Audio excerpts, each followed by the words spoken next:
Halo teman-teman, maaf openingnya biasa aja, nggak terlalu ngebentak, nggak terlalu excited, nggak teriak-teriak. Maaf kalau saya bukan seperti YouTuber lain. Mari kita buktikan dengan opening yang biasa saja bisa mendapatkan banyak subscriber.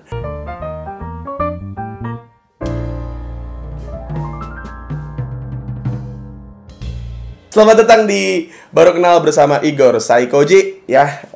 Jadi di hari yang random, di malam yang random saat itu gue lagi live bareng sama Ardhito Pramono. Ardhito itu waktu itu lagi nggak bisa tidur. Dia bikin live dari jam 3 pagi sampai jam setengah 6 kalau nggak salah. Nah gue itu tidur jam setengah 12, bangun jam 3, habis itu nggak bisa tidur lagi. Gue live bareng lah sama Ardhito. Terus ngitungin puntung selama berapa jam itu kita ngitungin puntung di asbak rumah, Bang. Oke. Kita seberapa parah sih ngerokoknya gitu. Nah, Ardhito itu dari jam 9 malam sampai jam 5 pagi itu dia sudah menghabiskan 28 puntung. Buset. Iya. Itu kalau pak berapa pak tuh? Kalau Pak biasanya mau kemana? Pak, mau kemana Pak? Iya, kaget ya Bang. Sorry Bang. Sorry, itu kerjaan saya soalnya. Jadi suka refleks kalau nggak keluarin jokesnya suka gatel. Dia nggak tahu ya. Kalau gue sih waktu itu pas kemarin gue ngitung ternyata gue sampai 38 batang. Itu kayak 2 bungkus lebih lah gitu. Kalau Ardhito itu dari jam 9 doang sampai jam 5 tuh 28 batang. Itu belum yang dia dari pagi sampai jam 9 malam itu. Ya mungkin dia 2 kali lipat itu 50-an batang mungkin dia sehari. Terus abis itu gue udahan live sama dia, gue bikin live sendiri. Gue bikin ya iseng-iseng aja gitu, tiba-tiba Bang Igor nyapa lah gitu. Jadi buat teman-teman yang belum tahu, mungkin gue sama Bang Igor sebenarnya beberapa kali sudah bertemu dan sudah saling follow dari entah dari zaman kapan lah gitu. Terus dari Suci apa kalau nggak salah waktu itu. Iya, waktu itu yang tur Suci. Iya, yang di Bandung ya kalau nggak salah ya, apa di mana gitu. Nah, udah saling follow, terus tiba-tiba Bang Igor nyapa. Gue bilang, Bang, live IG bareng dong. Habis itu gue ngobrol sama beliau nih. Dia belum tidur, gue udah bangun. Nah iya, Bang Igor lagi lagi bersihin kolam renang. Yoi. Iya, lagi bersihin kolam anak tuh, lagi bersihin lagi gini-gini dia nih sambil live story, live IG gitu kayak set gitu. Gue bilang gue ngobrol-ngobrol kok kayaknya setelah gue flashback itu Bang Igor nih termasuk yang apa ya, yang kritis sebenarnya gitu.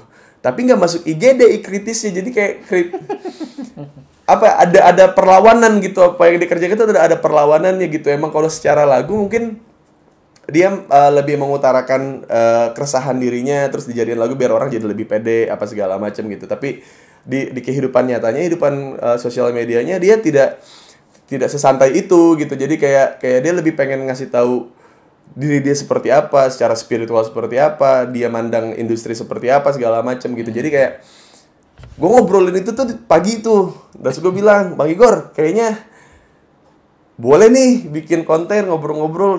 Bang Igor bilang, ayo, gitu. Sampai nih gue di rumahnya kan, gua di kepala gua nih rumah rapper kan biasanya ada cewek-cewek pakai bikini, gitu, jacuzzi, minuman free flow gitu, ganja tinggal ambil gitu. Saya lihat, saya sampai rumahnya anaknya lagi nonton kartun gitu, ada istrinya juga lagi jalan sama siapa, lagi jalan sendiri ya? Sama teman-teman yang naik sepeda, mereka lagi ngejajal ini.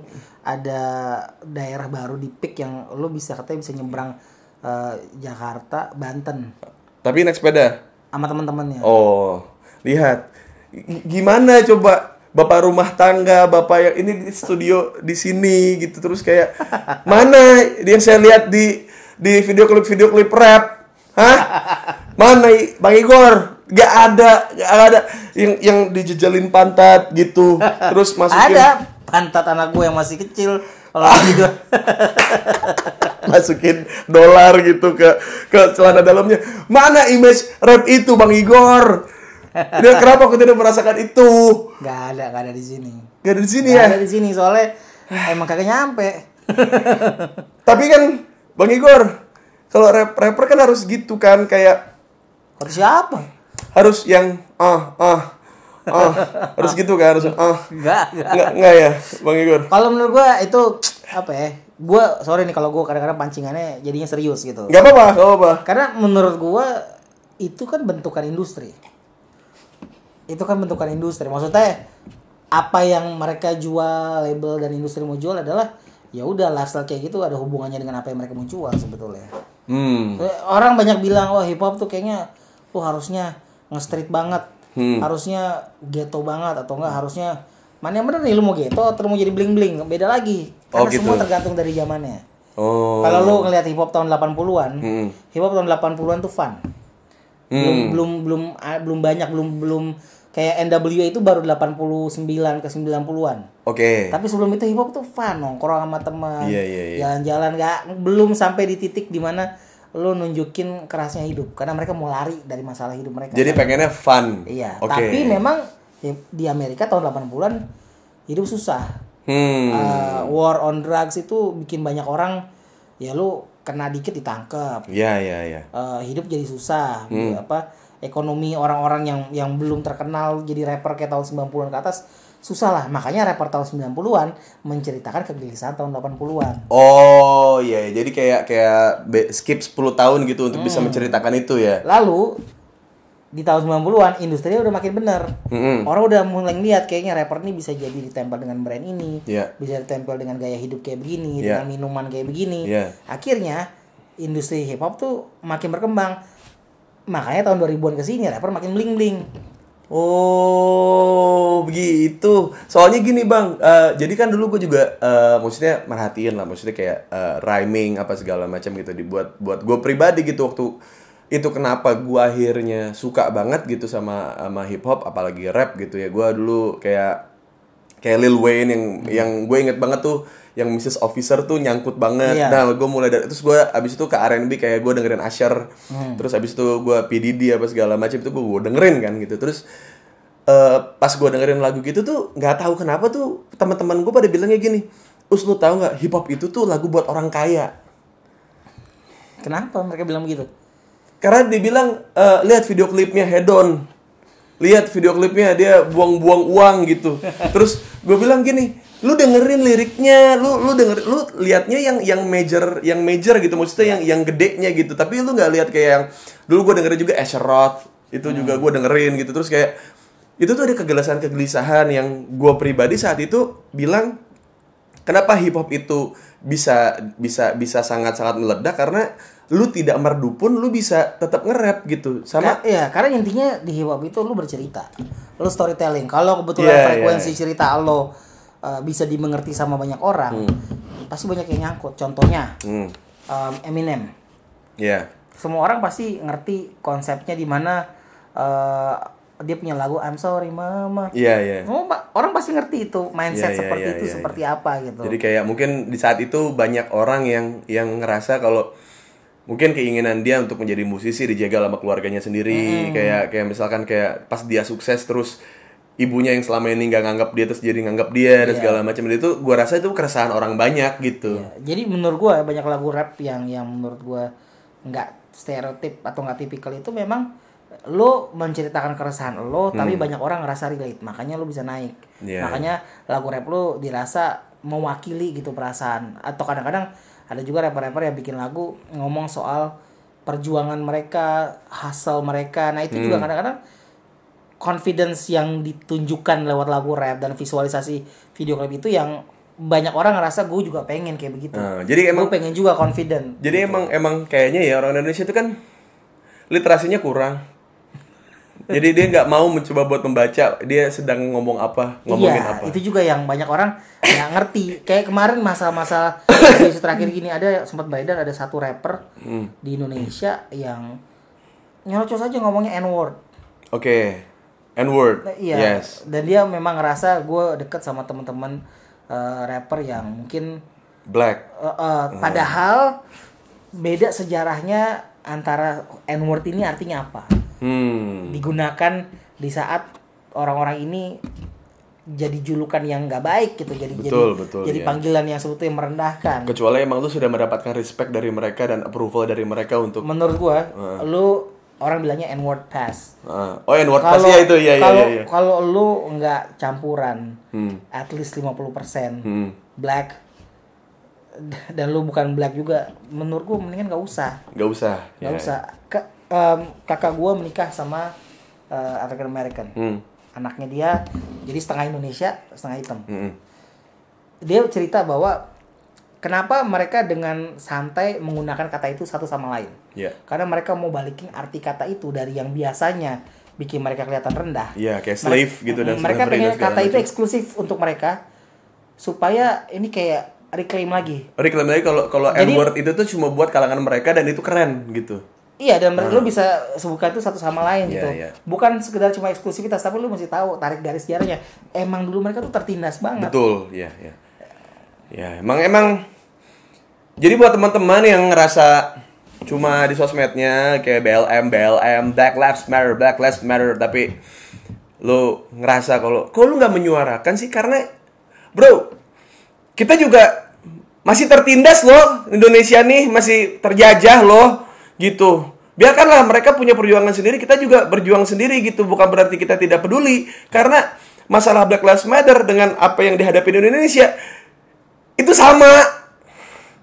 Bedanya mungkin di agama tertentu, atau di ras tertentu, di suku tertentu.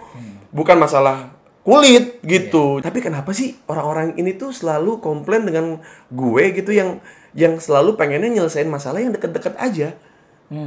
Kalau ibaratnya, kalau gue nggak bisa nyelesain masalah yang dekat gitu, buat apa yang jauh gitu. Dan gue nggak pernah komentar ke mereka kayak, bro, masih banyak teman lo yang butuh bantuan, ngapain sih? Jadi mereka apa tuh yang lo bilang ini, orang-orang ini concern bahwa lo nggak ikut nyembrung soal masalah yang jauh atau soal masalah yang dekat. Ibaratnya kayak lu punya platform gede gitu, harusnya lu speak up for something gitu, you gotta stand up for something gitu. Kayak tapi ya, gue kan stand up for something that I believe for.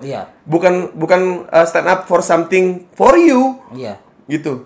Emang ini bukan buat orang banyak, tapi gue nggak pengen melakukan ini tuh demi lu gini, biar kelihatan kayak approval dari lu gitu, kayak ternyata bener ya lu memaksimalkan platform lu yang besar itu sebagai public figure untuk menyuarakan gitu. Nah, yang gue suarakan kan beda gitu, Bang Igor. Iya, makanya menurut gue sosial media ya terserah lu mau taruh apa. Kadang-kadang banyak orang ngerasa kayak ada level kepantasan apa yang harusnya lo taruh gitu di situ. Iya. Jadi baik lagi ke rap ya. Jadi kayak kenapa orang-orang tuh suka menolak rap gitu. Maksudnya kayak rap tuh lagu orang kaya, terus susah dipahami, terus kayak terlalu banyak ngapalinnya. Itu kan sebenarnya adalah Indonesia in a nutshell.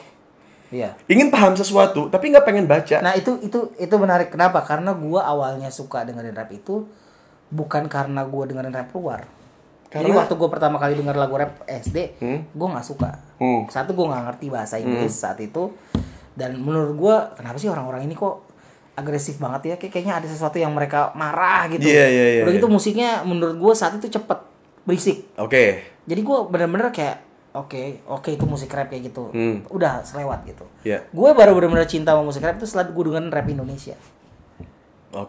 Jadi waktu gue SMP, gue dengerin kompilasi album rap judulnya Pesta Rap. Dan di situ gue baru ngerti, oh mereka tuh bercerita sebetulnya. Cerita soal cewek matre, cerita soal bosen di rumah kayak gimana. Sesimpel itu sih, cerita soal anak kedongan, persepsi mereka ngeliat lo borju jangan belagu. Jadi bener-bener gue tumbuhnya di situ. Oh, mereka pada dasarnya merefleksikan apa yang terjadi di kehidupan sosial yang mereka lihat. Tapi berpantun pakai musik. Betul. Nah, makanya kalau lu lihat ke sini, karya-karya gue itu sebetulnya gue sekolahnya dengerin rap Indonesia. Oh, sekolahnya maksudnya kayak referensi awalnya belajarnya. Tapi makin ke sini memang begitu gue udah bisa bahasa Inggris baru gue pelajarin. Rap luar tuh seperti apa, apa sih yang mereka ceritain, apa sih kegelisahan. Dan ternyata kegelisahan gue sama mereka belum tentu sama. Betul. Ya itu dia maksudnya. Apa ya, kayaknya di Indonesia kenapa rap kurang bisa masuk, karena kadang-kadang nggak tahu ya, kayaknya secara culture kita menerima musik rap tuh sebagai musik kebarat-baratan, sedangkan kan kita emang culture kita tuh bangsa timur, Bang Igor. Kita gotong royong, sopan santun. Masa? Emang beneran? Itu pertanyaannya. Apakah itu bener? Apakah itu slogan kepentingan? Anda tidak tahu kalau wajah saya dari tadi gotong royong, sopan santun.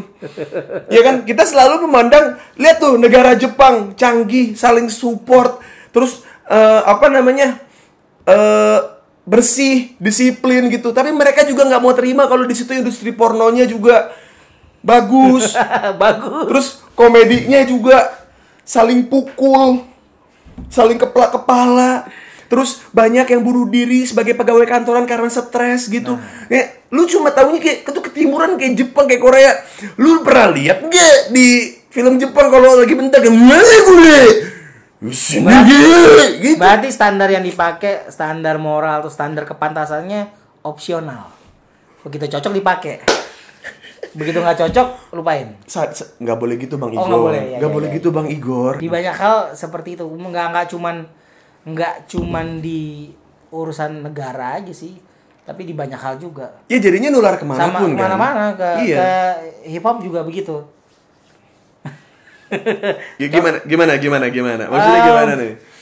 Contohnya Kan kalau gue lihat suka ada yang kayak misalkan kayak gue benci Young Leak karena Young Leak tuh komersil, dia tuh nggak real, dia tuh nggak underground, dia tuh nggak tahu rasanya. Kalau menurut gue Young Leak selama dia konsisten dengan apa yang dia bilang dan dia jalanin terus, menurut gue real aja, dia tahu cari duit. Betul. Ya. Cuma freestyle jelek. Ya. Orang sering banget nanya sama gue, Bang, lu ada masalah sama yang kan gue gak ada masalah, gue ketemu orangnya pun Iya, bisa iya, baik-baik iya. aja, dan Iya, gue iya. juga ngobrol sama dia juga mengakui memang bukan freestyle itu bukan bagian yang dia Kayak bukan expertise dia gitu untuk tuh. lakukan. Iya. Tapi ya harus diakuin, maksudnya seperti itu. Gue pun ngakuin gue belum tentu bisa berani jualan seperti dia. Betul. Gitu. Memang bukan itu ini gue, bukan gitu arah gue. Ya kayak gini deh Bang, kayak gini Bang Igor, kayak ini kan gue bilang sama Bang Igor, jadi sebelumnya gue udah ngobrol di sebelum ini tag gitu, kayak ada kemiripan antara hip hop gitu, apalagi musik rap gitu dengan stand up comedy gitu. Jadi Bang Igor tadi bilang ya mungkin dia secara musik, secara bisnis dan segala macam yang like oke gitu, tapi freestyle aja jelek gitu kan. Nah, iya. Kan tadi Anda begitu, saya cuma niru. Iya. Terus terus misalkan anak stand up itu juga ada kayak gitu. Pelawak lah maksudnya gitu. Komedian. Jadi ada orang yang misalkan kalau lagi nyeting setlist buat stand up segala macam rapih banget. Iya. Bagus banget. Tapi spontanitas dia di panggung jelek. Jadi misalkan tidak sesuai dengan skrip, bingung tuh dia. Ada yang spontanitasnya bagus, tapi nulis set listingnya jelek. Saya coba di panggung ada apa, saya bisa deh gitu, maksudnya beradaptasi gitu. Tapi kalau misalkan disuruh ngapalin set list gini banyak, aduh gue nggak kuat gitu. Nah itu kan sebenarnya sama kan. Nah penonton stand up tuh teredukasi. Jadi kayak misalkan misalkan si Bintang Emon misalkan gitu, dia kalau lagi stand up lucu banget nih, setlistnya bagus banget. Tapi kalau buat kayak dibikin TV play, sketsa apa segala macam, dia kurang bisa mengikuti gitu. Tapi emang si Bintang Emon pun bilang kalau gue nggak mainan di situ, emang gue jelek di situ, dan penonton pun juga paham gitu kalau dia ada di situ kayak oh ya emang Bintang Emon bukan expert dia di situ. Kalau gue ngeliatnya emang stand up comedian ini penontonnya beragam. Mereka juga udah makin mencerna, jadi mereka bisa mulai menimbang kayak yang begini style jokesnya begini, yang gini style jokesnya begitu. Memang variatif. Betul. Tapi kadang-kadang kalau gue lihat di hip hop sendiri, problemnya itu adalah apa ya? Netizen hip hop tuh sangat suka beradu soal mana yang real, mana yang enggak. Jadi kayak yang real tuh harusnya begini, yang itu mah nggak real. Yang itu kayaknya ini bukan nggak real. Semua balik lagi jadinya ke kepentingan. Lo kepentingan lo apa gitu? Apa yang lo mau tampilkan gitu. Ada perspektif, bahkan menurut gue gini. Gue tumbuh dengernya dengan hip hop 90s. Yes. Tapi gue nggak masalah sebelumnya dengerin lagu-lagu rap sekarang yang kayak Post Malone, yang mumble-mumble, yang nyanyi-nyanyi. Iya, mumble.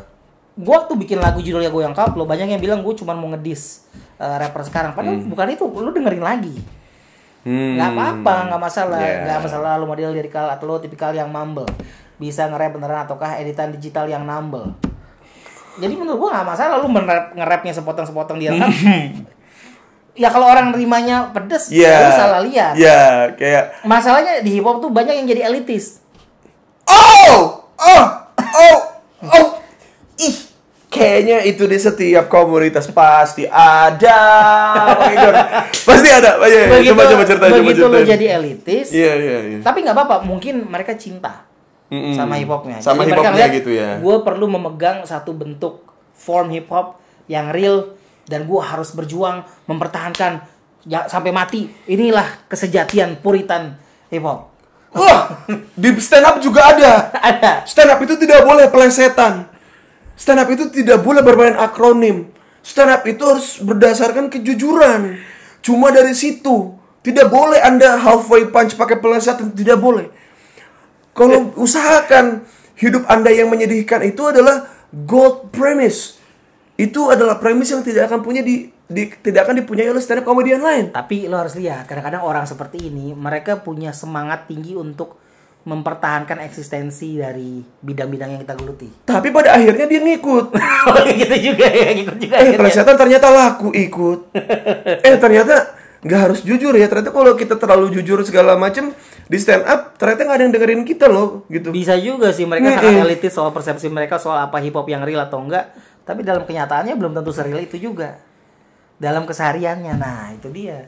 Sama seperti musik hip hop yang dibilang orang real, yang dibilang orang underground, mungkin aslinya nggak segarang itu. Ya kita kan nggak tahu. Itu kan semua bentukan apa yang lo display. Sosial media itu toko lo. Lo ngatur tokonya kayak gimana, orang tertarik untuk masuk beli. Tapi kan kita nggak tahu di belakang toko kayak gimana orangnya. Betul. Saya setuju. Cheers dulu dong, Bang Igor. Airnya bagus ya. Gue ngomong Bang Igor ini gue gini. Jadi gue ketemu Bang Igor tuh berapa kali? Berkali-kali kayak pertama itu kalau nggak salah di acaranya Suci, ada Terus Suci 3 waktu itu, kalau nggak ada si Jogja, Semarang atau Bandung gitu. Bintang tamunya Bang Igor. Terus gue say hi Bang Igor, gue kenalan lah apa segala macam, biasa gue jadi fanboy di situ. Gue bilang kayak, "Bang, gue dengerin lagu lo yang Sobat gitu loh." Gitu. Karena saat itu pengen ngobrol, cuman yang come up gitu di kepala gue cuma itu. Kayak apa ya biar gue bisa ngobrol apa ya gitu. Jadi kalau misalnya gue ketemu sama penonton stand up gitu yang akhirnya jadi so asik, kayak misalkan kayak gue lagi sama cowok nih, gue kan kalau lagi foto habis stand up segala macam, kalau sama cewek gue nggak mau ngerangkul, gitu kan, karena ya gue ngejagain aja gitu. Nah kalau cowok ngejagain maksudnya supaya ada yang berhijab, ada yang foto. Bukan ke situ arahnya dong. Maksudnya kayak ada yang berhijab atau mungkin bawa pacarnya apa segala macam, gue nggak tahu, jadi gue nggak mau ngambil resiko gitu kan. Bijak gitu. Jadi kalau cowok gue rangkul karena temen dong gitu. Terus mungkin ada yang ngerasa so asik gitu. Cie, bagus homo. Kalau cowok dirangkul, kalau cewek yang kayak bagus hati-hati lo gitu. Maksudnya gue jadi paham gitu. Maksudnya jadi paham karena waktu gue ketemu lu, gue dari semua hal yang pengen gue obrolin nih kalau nih kayak, "Bang, gue dengerin Sobat gitu loh." Kayak jadi kalau lagu lu tuh sebenarnya masih yang Sobat gitu lo tuh masih menurut gue ya masih relevan sama zaman sekarang. Jadi kayak mungkin bisa diubah liriknya jadi Sobat Ghetto loh gitu. Sobat Ghetto loh. Jadi kayak kalau ngeliat orang-orang yang sok ghetto tuh kayak oh ghetto gitu loh kayak. Tapi itu menurut gue ya, image yang dari orang tahu dari lagu-lagu gue yang mereka lihat lucu, sebetulnya gue nggak bermaksud ngelucu. Sobat gitu loh, lagu jomblo, lagu online, gue bener-bener orang ngeliatnya gini, wah Saikoji kan yang hip hopnya komedi, padahal aslinya gue orangnya nggak bisa ngelucu. Gue pernah tuh di salah satu stand up disuruh bikin jokes, gue nggak bisa. Sama gue itu. Makanya. Di Suca. Iya. Gue inget banget. Jadi gini teman-teman ya. Ini berarti gue sama Igor punya keresahan yang sama. Maksudnya gue punya materi receh, gue punya materi yang pelesetan apa segala macam. Karena gue ingin menutupi siapa gue, karena gue orangnya jahat. Jadi ya statement gue jahat gitu. Maksudnya gue kalau komentarin sesuatu tuh kayak misalkan gue dikenalin cewek gitu ya sama temen gue, gimana temen gue kemarin yang jalan sama lu, cocok nggak gitu? Aduh kayaknya enggak deh. Kenapa jelek? Gue bilang gitu. Lu bilang kayak dia manis kayak apa gitu yang enak di kuping cewek gitu. Gue bilang ya emang menurut gue jelek gitu, kayak ganteng aja lu. Lah emang kalau orang jelek nggak bisa bilang orang jelek ya gitu. Maksud gue kayak nah gue tuh karena gue tahu asli gue semenyebalkan itu, se-asshole itu mulut gue gitu. Jadi gue ngambil jalan tengahnya, apa sih yang suka gue bercandain selain itu gitu. Kayak level bawahnya dari gue yang ini ya udah bercandaan receh gitu bang. Jadi pas gue apa ya kayak gue stand up terus gue pakai plastik segala macam tuh orang tuh kadang-kadang suka kaget pas gue di off air. Terus gue tiba-tiba kayak gue tuh benci banget sama yang gini. Wah anjing kok gini gitu, kaget. Nah orang juga banyak yang kaget kan ketika dibilang Saikoji, ih ini rapnya lucu, kocak gitu, kocak ngakak online selera humorku anjlok gitu. Ternyata aslinya gue nggak bisa ngelucu sebetulnya. Memang ini apa ya, secara fisik orang nyangka bunder berarti lo kemana-mana ngalir pasti lucu gitu. Padahal nggak juga gitu. Dan gue sering banget. Tidak semua orang gendut atau gemuk dan bulat ya. Itu adalah orang yang fun. Iya. Betul. Gue sering banget di casting beberapa film dan gue dikasih karakter yang aneh-aneh gitu, yang kocak-kocak, yang lucu. Ya udahlah, beberapa kerjaan gue jalanin. Tapi menurut gue karakter di mana gue dikasih kesempatan untuk ngasih emosi sejauh ini yang paling dalam tuh film 5 cm. Oh, 5 cm yang sama Densu ya? Iya. Iya. Karena di situ gue ya memang awalnya dipilih sebagai orang yang bunder sesuai dengan karakter di novel sebetulnya. Iya. Tapi dalam sebetulnya Pak. Dia harus menghadapi proses di mana teman-temannya udah lulus kuliah, dia mesti bikin kuesioner supaya dia bisa nulis skripsi, tapi ditolak terus. Nah itu di mana gue ngerasa seneng gitu karena kepake acting yang dalamnya gitu kepake. Tapi kalau gue udah diundang ke acara live kalau misalnya ke Suca gitu masih ada kontesnya gue disuruh nge-rap. Iya. Tapi di acara-acara TV yang komedi yang live, itu gue suka mati kutu sendiri, gue nggak tahu mau ngapain, gue nggak bisa ngelucu. Dan ini kayak apa namanya? Nggak tahu karena gue udah beberapa kali ketemu Bang Igor gitu, terus gue kadang-kadang di backstage juga kayak gue ngobrol sama dia gitu. Bang Igor tuh kadang-kadang suka anjing, jadi gini. Jadi misalkan dia disuruh ngelucu nih, dia suruh nge-rap apa segala macam, terus mungkin di antara kita nggak ada yang pede nih. Igor langsung nunjuk gue, sini gitu. Gitu. Woi bangsat kenapa gue gitu karena iya ngaku kan karena maksudnya yang menurut Igor yang mungkin di situ bisa ngikutin ngimbangin walaupun tidak sama-sama bisa nge-rap gitu tapi bisa ngimbangin ya. Saya dulu deh gitu. Dari gue baru yang lain nyala kan mikir dulu gitu. Oh ternyata begini boleh gitu. Tai juga nih Bang Igor nih. Kalau lagi matiku tuh narik orang gitu. Narik orang bangsat emang. Inget banget tuh di Suca. Kalau menurut gue ya, gue selalu mikir mungkin stand up comedian juga kalau mikirnya cepet, ya lu kan berkomedi, lu ngeliat sesuatu, lu jadiin bahan, itu kan sama kayak rapper kita freestyle. Iya. Tapi memang kalau gue lihat kayak kemarin lu bilang ya stand up comedian itu suka menjatuhkan diri sendiri kadang-kadang. Self-deprecating. Sementara kalau rapper tuh sebaliknya, susah banget untuk bikin sesuatu nunjukin bahwa lu tuh punya kekurangan, lu tuh pokoknya gue keren, gue perfect, gue skillful, gue segala macam embel-embel. Gue curiga ya ini persepsi pribadi gue. Kalau salah ya nggak apa-apa. Karena menurut gue ada banyak ego terluka yang nggak bisa dikeluarkan sebagai seorang rapper. Oh, jadi gini Bang Igor. Jadi titik di mana gue bisa berdamai sama diri gue sendiri itu pembawanya. Itu film 8 Mile. Oke. Itu 8 Mile. Jadi kayak dia bingung dia mau punya materi apa buat ngecengin lawannya, secara crowd juga dia udah kalah gitu. Apa ya yang bisa ngebuat gue ngelawan dia? Ya udah, offense gue adalah aib gue sendiri gitu. Jadi dia bilang dia punya temen yang gini, dia punya ibu yang seperti ini, hidup gue berantakan, diceritain semua di rapnya sampai si musuhnya nggak punya bahan. Jadi kayak wah anjing ini nih. Ternyata cara yang paling mudah itu untuk hidup ya. Dan untuk bisa menang sekali. Jadi bukan untuk hidup menjadi seorang winner, tapi untuk menjadi winner untuk sesekali dalam hidup lu untuk merasakan jadi juara doang. Ya adalah dengan cara jujur sama diri lu sendiri aja. Iya. Buat orang itu nggak bisa ngatain lu lagi karena semua orang udah tahu aib lu. Iya. Dan itulah yang saya kerjakan di YouTube. Gue paling senang kalau ada yang nyerang gue secara fisik. Nah, karena di situ gue bisa bilang ya lu udah gak punya bahan lain kan. Lo tahu bahwa misalnya lu pengen jelekin gue, yang bisa lu jelekin cuma fisik gue. Betul. Tapi lu nggak bisa bahan yang lain karena mungkin lu nggak berani kalau battle langsung sama gue. Iya. Sesimpel itu. Jadi menurut gue nggak masalah karena gue udah siap dari sebelum rame permasalahan battle per battlean. Iya. Gue emang udah bikin lagu soal gue dengan masalah berat badan gue. Iya. Jomblo ya? Iya. Bukan ada judulnya pengen kurus. Oh pengen kurus iya. Jomblo juga. Jadi gue memang nggak takut untuk bikin lagu yang nunjukin galaunya gue kayak gimana, susahnya gue kayak gimana. Gue Kayak- ada lagu apa ya, kayak lo tuh vulnerable gitu sebenarnya. Iya. Lo tuh mau nunjukin ke orang kalau gue tuh vulnerable loh gitu. Gue tuh banyak luka, gue tuh banyak hal yang gue pikirin gitu. Iya, dan rapper itu memang ya apa ya, kayak udah pakemnya bahwa ya lu mesti jadi alpha male banget. Betul. Kayaknya. Kayak kadang-kadang gitu. Kadang-kadang kan sorry nih Bang Igor ya, kayak gue ada beberapa rap battle gitu. Maksudnya kayak pas lagi rap battle dia bilang gitu kalau musuhnya tuh misalkan gitu.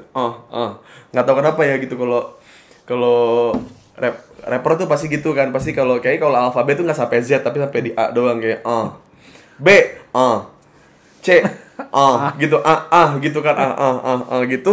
Terus pasti dimulai dengan, lu tahu nggak kalau lu itu biasa aja. Coba lihat diri gue, ini raja dari semesta, gitu kayak, wow.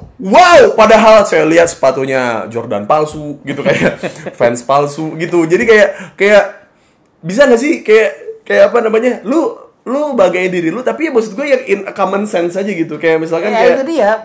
Menurut gua, kalau persepsi gua ngelihat orang udah lama nge-rap, sebetulnya nilai plus lo itu bukan waktu lo cuma sekedar membanggakan diri. Yeah. Tapi waktu on the spot lo bisa lihat sesuatu dan itu bisa lo angkat jadi lirik. Karena kalau cuma ngebanggain diri, ya anak-anak juga bisa ngebanggain bapaknya gitu kan. Bapak gua bapak gue polisi dong gitu, bapak gue tentara dong gitu ya kan. Tapi kan lo mesti mencerna lawan lo. Jadi gue paling senang. Jadi kalau orang battle tuh ada dua versi rapper. Ada yang battle-nya di strike balas-balasan. Yep. Sama ada juga battle langsung on the spot. Iya. Nah, battle di strike balas-balasan ini yang paling sering gue lihat sampai hari ini masih terjadi. Okay. Dan menurut gue nggak apa-apa juga. Kadang-kadang di situ lo bisa ngasah skill. Meramaikan juga maksudnya secara industri pun jadi ada nyala lah gitu. Ada geliatnya, orang juga jadi notice gitu. Ya udahlah. Dan itu kan lo punya waktu buat nulis, lo punya waktu buat mikir. Cuman nggak banyak yang berani untuk melakukan battle langsung. Kenapa begini ya? Maksudnya battle 1, 2. Iya, nggak apa-apa. Maksudnya 1, 2 gitu. Maksudnya nggak berani untuk nunjukin battle langsung karena di situ karir bisa hancur, Pak. Betul. Karir bisa, reputasi bisa jatuh. Dan menurut gua ya udah nggak apa-apa juga. Nggak, ini bukan cuma di Indonesia aja, di luar negeri pun belum tentu orang berani lakukan itu. Karena kan mereka punya punya pride untuk dijaga. Pride yang harus dijaga. Betul. Jadi battle rap sama industri rapper memang beda. Iya sih, kayak gue lihat kayak rapper dengan stand up comedian itu bedanya di situ sih mungkin ya. Maksudnya garis besarnya itu di situ. Kayak misalkan kita sama-sama mikir cepat. Mikir cepat. Kita sama-sama ngomongin soal kegelisahan. Betul, bercerita, storytelling. Terus relevan. Iya. Relevan. Terus kita ada bagian di mana kita menyerang lawan secara physically dan juga secara ada roasting, ada battle. Ada roasting, ada rap battle. Cuma perbedaannya cuma ada di satu. Semua stand up comedy itu vulnerable dan tidak ada pride yang harus dijaga. Nah, kalau rapper susah banget untuk vulnerable. Susah memang. Jadi kayak ada komika baru mungkin di Amerika yang mungkin udah bisa ngerosting Bill Cosby. Ada orang yang mungkin maksudnya kayak misalkan gitu ya, di sebuah acara stand up gitu, tiba-tiba gue bisa ngerosting Panji, gue bisa ngerosting Indro Warkop gitu, tanpa ada yang kayak, bro nggak boleh gitu dong gitu. Karena konsep awal dari stand up adalah berdamai dengan diri sendiri. Iya. Kalau lu belum bisa berdamai sama diri sendiri gitu, lu tidak akan, ya itu udah 8 mile gitu. Iya. Kalau lu tidak bisa berdamai sama diri sendiri, lu akan sakit hati ketika orang ngatain lu. Ini pun selalu gue kasih tahu ke semua orang yang mau nge-MC. Gitu. Kayak, bang, kok lu bisa pede sih bang nge-MC? Padahal maksudnya secara fitur wajah lu tidak ganteng. Lu secara komedi pun lu gak lucu-lucu amat gitu. Tapi kok lu pede? Gue bilang gini, jadi sebelum gue naik ke panggung, gue harus tahu flow gue di mana, kekurangan gue di mana. Jadi ketika itu disebut sama penonton yang ngerasa so asik gitu, kayak misalkan, bisa aja lu botak gitu, gue udah gak ke-trigger. Kayak ya emang gue botak gitu. Kayak misalkan, emang gue botak, tapi gaji gue nge-MC nih sama 2 bulan gaji lu gedean gue gitu. Kayak misalkan, kayak gitu. Kayak misalkan. Dan banyak yang itu banyak baper, kadang-kadang gue dikomenin sama orang. Woi gendut gitu. Kapan lo kurus? Gue balas aja, waktu lo ganteng. Buat temen-temen yang nontonin juga paling kayak, Bang, harusnya bang, lu tuh nanya Bang Igor tuh soal ini kayak, ntar dulu bro, gitu. Kayak kan gue yang ngobrol sama lu ya bang ya, gitu. Maksudnya kayak, kan ini kan gue juga punya pertanyaan personal gitu sama lu kan gitu. Terus ya sorry gitu kalau gue sebelum gue ketemu sama lu, gue tuh tidak kayak, gue mau ketemu sama Igor, tolong drop pertanyaan kalian buat Igor gitu. Kayak enggak, gue tuh menyajikan tontonan buat lu semua, buat apa segala macam berdasarkan referensi gue, ya. Karena gue lihat orang atau youtuber atau pekarya atau seniman gitu, kalau sudah dikontrol sama penikmatnya itu arahnya suka nyebelin gitu. Iya, dan itu terjadi juga di rapper. Banyak yang bilang, "Bang, bikin cover lagu Eminem dong, Godzilla." Lo ngapain minta rapper? Kita kan bikin lagu sendiri gitu. Iya. Yang bikin cover adalah mereka yang memang lagi menjajaki, atau mungkin mereka ngefans, atau mereka pengen lihat. Tapi kan ya lu cari aja lagu gue sendiri. Maksudnya gue juga gak pusing kalau gue gak ngikutin, nge-coverin lagu ini. Atau ada juga yang kayak gini, "Bang, gue punya lirik bang, kayaknya cocok deh lo yang bawain." Hah? Gue kan nulis lirik sendiri, rapper nulis lirik sendiri gitu. Satu poin lagi yang menyamakan seorang rapper dengan stand up comedian. Suka ada orang sotoy. Seperti ini misalkan, di sebuah acara, saya sedang makan prasmanan. Bang Us, ntar stand up ya? Iya pak. Gini pak. Gue ini lama nih kalau udah ngomong kayak gitu dah. Gini pak. Jadi kadang-kadang kan kayak kita punya istri kan pak, gitu. Mas Us sudah nikah dong. Udah pak. Kenapa kita harus poligami pak? Kenapa pak? Gue bilang gitu. Karena Iswan itu istri, harus punya 3 istri pak. Terus gue bilang gitu. Oh gitu ya pak. Iya Mas Us. Udah pasti pecah deh panggung nanti. Ya Allah. Terus gue bilang gini aja, Pak, ini rundown saya, ini mic saya, Bapak aja yang manggung kalau gitu. Gue bilang gitu aja. Saya ini dibayar untuk menghibur dengan cara saya. Saya bilang gitu. Saya kira Bapak kesini datang buat ngasih tahu kisi-kisi. Kayak misalkan yang manajer yang baperan yang ini, yang karyawan yang ini yang suka telat, yang suka apa segala macam. Ternyata Bapak ingin ada jokes titipan gitu. Bapak aja jadi stand up comedian gimana? Gitu aja emang. Aduh. Suka nggak ngerti. Gue rasa itu memang karena sosial media ini mengaburkan batas antara mereka yang berkarya. Dimensi. Iya. Jadi kayak gue kan bisa ngomong langsung sama dia. Gue bilang aja, lo bisa begini, bisa begitu gitu. Jadi jadinya mereka gini, ini membantu kita untuk kita punya platform sendiri. Kita bisa bangun sendiri. Lo bisa bikin YouTube lo sendiri. Lo bisa punya tempat di mana orang datang mau ngeliat apa yang lo bikin. Tapi di saat yang sama ngebuka celah untuk mereka masuk dan komen. Betul. Kayak kita bahas waktu itu. Kadang-kadang komentar orang di feed itu kayak tulisan coretan-coretan grafiti. Betul. Jadi kemarin kita udah bangun monumen nih. Monumen platform kita sosial media. Tapi ada orang yang kayak nulis, gue di sini loh, gue pengen komen aja, atau first, second. Jadi maksudnya biar apa, dia mau ke countdown apa gimana gitu. Iya, jadi kayak gini, kayak kemarin waktu gue ngobrol pertama sama Bang Igor, yang membuat kita tertarik adalah perspektif dia soal bagaimana netizen dan sosial media ini berjalan gitu, sistemnya seperti apa. Jadi kayak tiap public figure, tiap selebgram, tiap artis, tiap pekarya, tiap semua konten kreator, semua adalah monumen dan karya wisata, teman-teman. Di mana semua bisa datang, semua bisa menulis di sana. Adai, Pesek, PGRI Sektor, Love You, Lina. Bisa juga di sana, Lina udah gua ewe kontol gitu kayak. Terus dibawa lagi kayak, lu siapa anjing? Ayo berantem sama gue. Ini nomor gue gitu. Dibawanya lagi bacot. Dan sekarang itu sudah ada di sosial media gitu.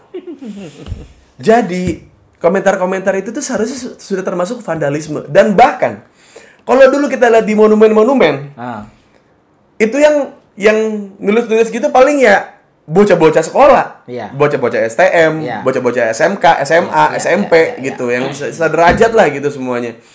Tapi lu bakal lihat vandalisme yang dilakukan oleh ibu-ibu dengan profile picture anaknya, atau bapak-bapak yang isi Instagramnya cuma foto selfie,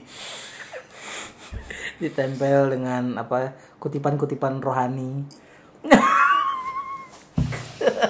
Banyak tuh komentarnya kayak gimana. Pas kita lihat, nah ini orangnya kutipannya kayak kutipan rohani semua, tapi kok di komennya kayak begitu ya. Lu pernah iseng nggak kayak lu buka followingnya kayak, oh dan ternyata dia follownya yang lebih montok dari gue gitu. betul.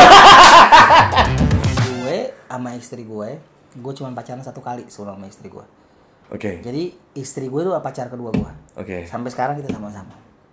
Karena keputusan, gue memutuskan ini orang yang akan gue build, apapun yang terjadi kehidupan gue di depan, bareng sama dia kita build bareng-bareng. Nah ini dia nih. Bahkan istri lu sempat jadi manajer lu juga kan? Sempat jadi manajer. Jadi kayak berarti emang selera lu sudah dipastikan dari awal, dari lu susah sampai ntar lu misalkan lu ngawang-ngawang gue punya duit banyak, seleranya bakal tetap sama. Seleranya sama, gue akan pelajari dan gue akan belajar. Maksudnya gini, ada momennya di mana gue karir gue udah mulai naik, tapi gue tuh nggak lulus kuliah, istri gue lulus kuliah, dia sarjana.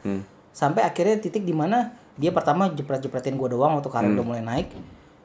Ternyata dia punya minat di fotografi dan gue support. Karena dalam relationship kadang-kadang ini bukan cuma soal mimpi laki-laki yang harus dikejar, mimpi istri kita juga penting. Thank you Bang Igor, thank you banget udah ngomong gini, thank you. Karena gue melakukan hal yang sama. Nah, kita udah pilih dia, cita-cita dia, apa yang dia mau kejar dalam hidup. Kita juga harus cari tahu. Nggak dengan alasan kayak papa mesti nyari kerja. Yang penting apa yang papa mau kerjakan, apa yang suami mau kerjakan. Loh, istri kan juga punya impian. Betul. Istri kan juga punya tujuan, cita-cita yang mau dicapai. Jadi gue bilang sama istri gue. Istri gue tuh secara fitur tubuh itu menonjol lah gitu. Terus dia ngerasa kayak sebagai seorang istri gitu, kadang-kadang dia ngerasa kayak nggak nyaman dengan tubuh dia gitu. Padahal menurut gue tidak semua perempuan punya tubuh seperti dia gitu. Terus gue bilang kayak, aku tuh takut ya kalau misalkan aku foto, aku bikin video segala macem, bahkan aku mau pakai pakaian tertutup pun akan tetap menonjol. Dia bilang kayak gitu. Terus gue bilang kayak, gue tidak pernah sekalipun melarang lu untuk pakai baju apapun, bikin konten segimanapun, enggak. Banyak lu nih cewek badan seksi, pinter, terus lu blunder sekali, orang pada bilang percuma lah badan seksi, pasti goblok-goblok juga gitu. Lu misalkan punya badan seksi, lu cuma misalkan lu ngasih tutorial nge-gym, terus lu ngasih tutorial apa segala macam, pasti lu cuma dibilang kayak modal tete doang gitu. Nah, gue bilang, nah di sini gue tidak pernah melarang lu untuk menjadi keduanya, tapi lu lebih nyaman yang mana? Lu nggak perlu takut ada orang yang ngegodain lu, walaupun itu tetap ada ya, tapi intinya adalah lu udah punya suami gitu, lu udah punya gue nih gitu. Ya, dan pembuktian kita adalah kita support mereka. Justru di sini kan kita udah asam garamnya, capeknya semua kan kita udah lewatin. Betul. Belum tentu yang kita khawatirkan di luar mau berkorban, mau berjuang sama kayak kita. Karena banyak istri yang impinya mati gara-gara nikah sama suaminya, Bang. Nah, karena impian istri-istri itu penting. Kita nggak bisa kayak jadi wah gue imamnya, gue yang menentukan segala sesuatu yang terjadi. Nggak juga. Justru kenapa istri-istri kita pulang mereka bisa mumet ini, karena kita nggak pernah nyari tahu impian mereka apa, mereka mau jadi apa. Makanya kadang-kadang ada yang menjebak, Bang. Oh gitu. Menjebak. Contohnya? Dibikin anak banyak biar dia nggak usah ngejar mimpinya, Bang. Ada yang begitu, Bang. Jadi yang disuruh ngejar mimpinya anaknya. Oh gitu. Jadi anaknya jadi aset gitu. Oh. Kamu harus menikah dengan yang lebih mapan. Kamu harus menikah nanti dengan yang terhormat keluarganya. Menurut gue, ini pengalaman gue juga. Lu menikah sama siapapun, yang penting lu sama-sama tujuan visi lu simetris. Lu kejar bareng-bareng bisa. Gitu. Thank you Bang Igor. Terima kasih Bang Igor. Nggak, karena gini loh. Kalau kita nyuruh anak kita nikah sama orang yang udah mapan, kita nggak tahu yang udah mapan itu harus seperti apa karakternya supaya dia mapan. Iya Bang. Value keluarganya apa yang sampai dia bisa mapan seperti itu. Makasih Bang Igor. Berarti nanti kita mesti nyesuain anak kita, mesti nyesuain sama gaya hidup yang udah mapan. Makasih Bang Igor. Dibandingkan sama-sama nggak mapan, tapi sama-sama punya visi, sama-sama niat membangun value yang sama. Makasih Bang Igor. Gue jadi kenal lu hari ini juga. Kalau gue punya istri yang posesif, gue punya istri yang tidak mengizinkan, gue nggak mungkin ada hari ini gitu. Kayak gue bisa dari hari Sabtu gitu. Harusnya ya istri-istri lain bilang kayak, kamu tuh harus ngabisin waktu sama keluarga gitu. Sekali lagi, ini kan display. Orang cuma menilai dari display aja. Betul. Kita nggak tahu behind the scene-nya atau di belakang toko seperti apa. Apakah ini orang-orang yang memang mati-matian supaya displaynya bisa bagus, atau orang yang memang ya udah gue pasang display bagus supaya gue kelihatan bagus padahal di belakangnya busuk.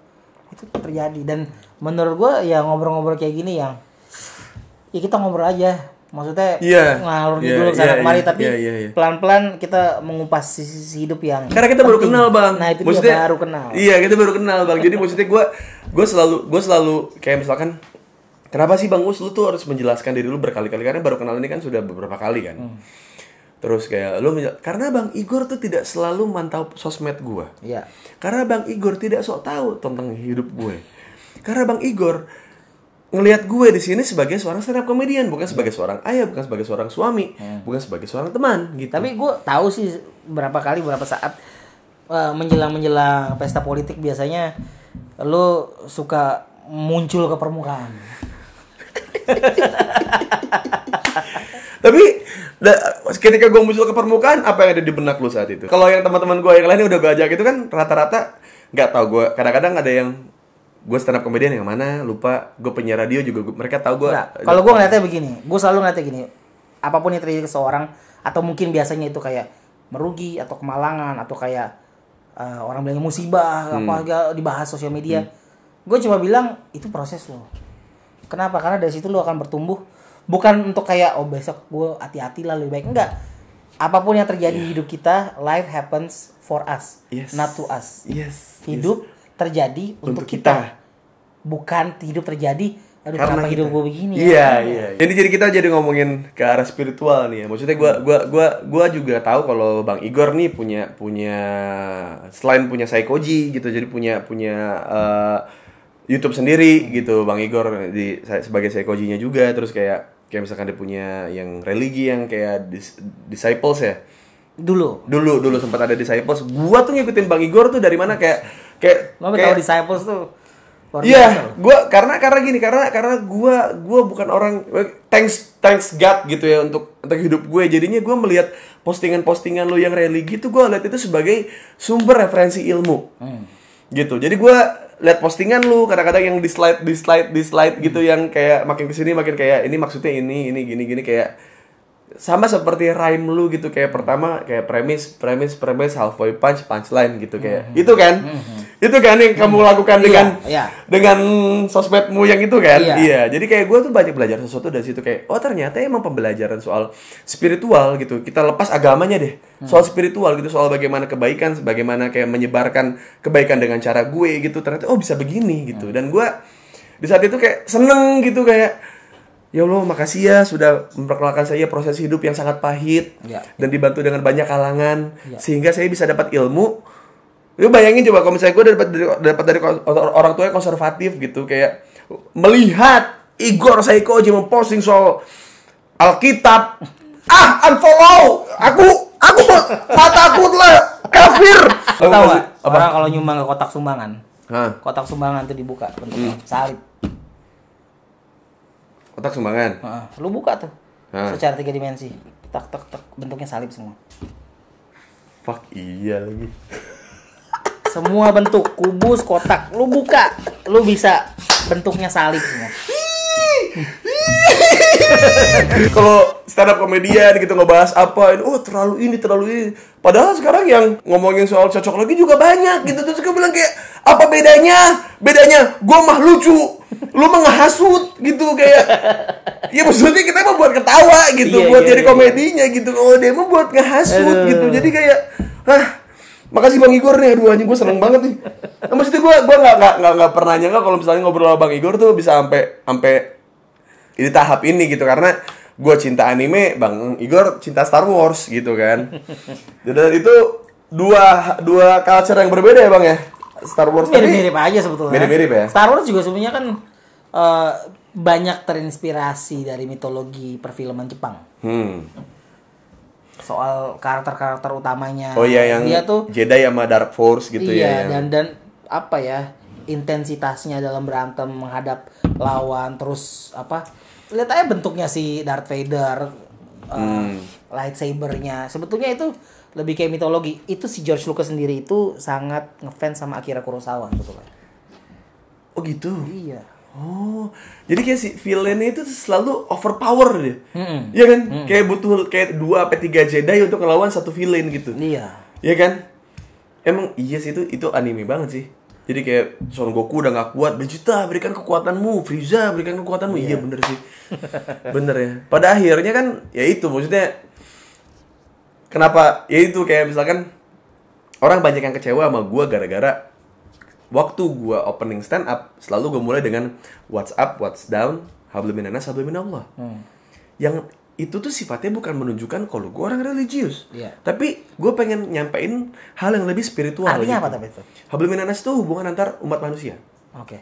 Habluminallah itu hubungan manusia dengan Tuhannya. Jadi pada dasarnya yang diartikan dengan itu buat kita yang non muslim. Jadi artinya apa sebetulnya? Jadi hablumminanas itu tuh 2 hal yang harus dilakukan oleh manusia menurut gue. Jadi kayak hubungan antar manusia. Ada orang yang masuk neraka gara-gara dia beribadah tapi dia tidak mempedulikan tetangganya, temannya gitu. Ada orang yang masuk neraka karena terlalu mementingkan manusia tapi lupa dengan Tuhannya. Jadi kayak 2 hal ini harus balance gitu loh, kayak yin yang gitu.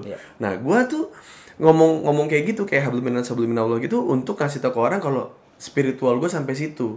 Kayak misalkan lu datang ke stand up gue, lu mau ketawa, ya kan? Gua ngeluarin sesuatu, lu ketawa, kita berinteraksi. Ada hal-hal yang terwakili dari bacot gue gitu kan. Habluminanasnya jalan. Nah, ketika lu ketawa, berarti kan materi gue menimbulkan kesenangan dalam hati lu. Tertawa. Nah, itu semoga itu jadi pahala gue. Buat urusan pahala gue ke Tuhan gitu.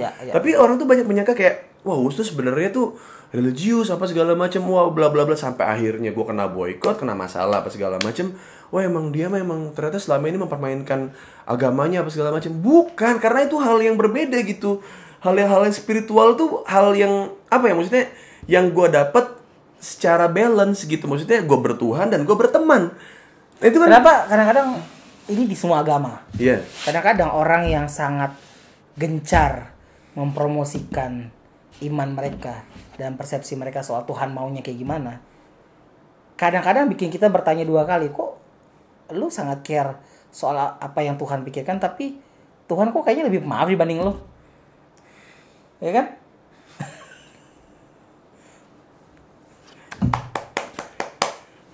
Iya kan? Emang kalau misalkan gue pengen jadi orang bertuhan, emang gue harus kayak lu ya gitu. Nah, itu dia. Kok kayaknya emang sejak kapan lu jadi standar sepeda? Bukan dong. Bukan. Iya. Tapi dia perlu standar itu supaya dia bisa berdiri tegak, merasa dia ada standarnya. Betul. Tapi standar itu sebenarnya kecil. Serangkat dikit jatuh. Makanya rata-rata orang yang begitu bikin standar ganda. Oh gitu, biar nggak jatuh. Lo harusnya bisa freestyle, harusnya bisa nge-rap. Gila lo. Mikir cepet itu penting, standar ganda. Waduh. Nih gue kasih tau aja sama lo Bang Igor nih. Gue langsung kasih tau sama lo ya. Gue punya rap buat lo. Asik. Gua diam di sini, gua maju enggak bisa, gua ke kanan enggak bisa, ke kiri enggak bisa, ke belakang enggak bisa. Terus rapid. Itu gua bikin rapid. Bener rapid. Jokesnya dapet. Gue tuh suka ketika ada seseorang yang dipandang orang kayak misalnya rapper, religinya dari mana gitu. Maksudnya rap tuh ya sekarang gini, dari dasarnya aja pandangan orang ke rap tuh adalah ini musik mewah gitu, ini musik orang kaya gitu. Dari situ aja mereka sudah menolak informasi yang masuk, bukan? Makanya yang goblok banyak kan, karena mereka cuma pengen mendengar apa yang mereka mau, tapi tidak ingin mendengarkan apa yang mungkin mereka harus tahu gitu. Jadi kayak gue ngelihat proses lu dan segala macamnya kayak, enggak, Bang Igor tuh nggak sembarangan si anjing ini tuh nggak cuma bikin lirik, nggak cuma bikin apa segala macam, tapi ada ingin dia sampaikan gitu. Maksudnya untuk gue pribadi pun gue melaksanakan itu, gitu. Ya gue sebenarnya sebagai rapper bisa dibilang ini, gue udah pernah nyemplung industrinya industri banget, sama major label. Gue udah lihat cara sebuah major label bekerja.